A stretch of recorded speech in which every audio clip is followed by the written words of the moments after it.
এই যে সকালবেলা আমরা মায়েদের একটা চিন্তা হয় কি টিফিন দেবো স্কুলে, কারণ যাতে ওরা পছন্দের সহিত খায়। তবে আজকে একটু বেশিই সকালে উঠে পড়েছিলাম, যার জন্য একটু নান তৈরি করে নিচ্ছি। হ্যাঁ, অতটা তো ফোলেনি, কারণ মেখে তো আর বেশি সময় রাখতে পারিনি। আর ছিল সমস্ত কিছুই, যেমন পনির ছিল আর ক্যাপসিকাম ছিল, তো ওরা একটু চিলি পনিরটা ভালো খায়, তাই একটু তৈরি করে দিয়েছিলাম।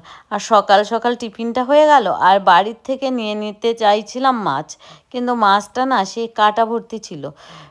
মানে ওই জ্যান্ত সেই কাতলাগুলো হয়, কাতলা না সরি, তেলাপিয়া মাছ।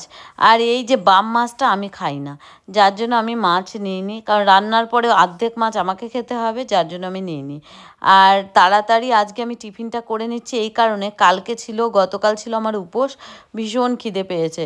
আর ভোর 4টেতে উঠেছিলাম, ওদের টিফিন তৈরি করে ওদের পাঠিয়ে দিয়ে এই 9টা সাড়ে 9টার দিকে আমি খেলাম। তারপর মাসি এলো, মাসিকে টিফিন দিলাম, আর এই দিকে বাড়ির থেকে সবজিটাও নিয়ে নিলাম। তারপর আজকে চলে এসেছি ঠাকুর ঘর পরিষ্কার করতে।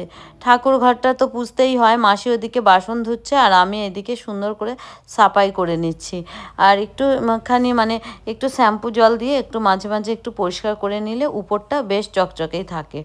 আর ভালো করে পরিষ্কার করে নিলে না মনটাও ভালো থাকে। আর বাড়ি ঘর সাফ সাফাই এ তো রোজেরই কাজ, তবুও কি শেয়ার করব তোমাদের সাথে, আজকে সকালটাই শেয়ার করছি। তো আমার এখানে সমস্ত কিছু করে নেওয়ার পরে ঠাকুরের ফুল তুলতে হবে, তারপরে রয়েছে আরও অনেক কাজ। বোঝোই তো একটা বাড়িতে কাজ কত।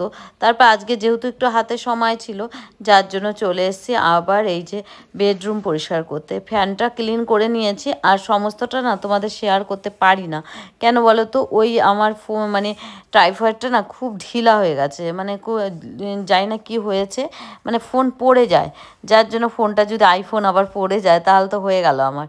যার জন্য এই যে তোমাদের দেখাচ্ছি, একটু বেডরুমটা সুন্দর করে গুছিয়ে নিলাম, বেড কভারগুলো কাচার জন্য রেখে দিয়ে ঠাকুর ঘরের ফুল বেলপাতা সমস্তগুলো গুছিয়েছি। আর গতকাল যেহেতু ভোলেনাথের মাথায় জল ঢেলেছিলাম, তো এই মালাটা আর ফেলিনি, আর এই মালাটার উপরে ঠাকুরের আবার একটু পুজো করে নিচ্ছি। আর বেশি কিছু না, আজকে পেয়ারা ছিল আর একটু নকুলদানা বাতাসা দিয়ে আজকে পুজোটা সেরেছি।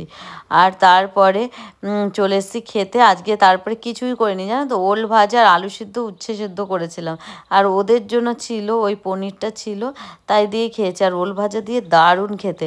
সন্ধ্যের পর ওদের একটু পরিয়ে ঠরিয়ে, পাশেই ছিল কালী পুজো, সেখানে যাচ্ছিলাম, তো সেখানে চলে এসেছি, মায়ের মুখটা দর্শন করে নিলাম।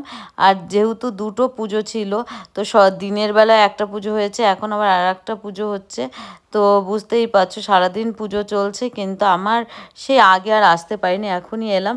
এখানে প্রসাদ খেয়ে নিচ্ছি। প্রথমে আমি ভেবেছিলাম খিচুড়ি আর সেই ঘ্যাট হয় ওটাই, আর ওটা খেতে এত ভালোবাসি, লাস্টে পোলাও দিয়েছে আর খেতে পারছি না।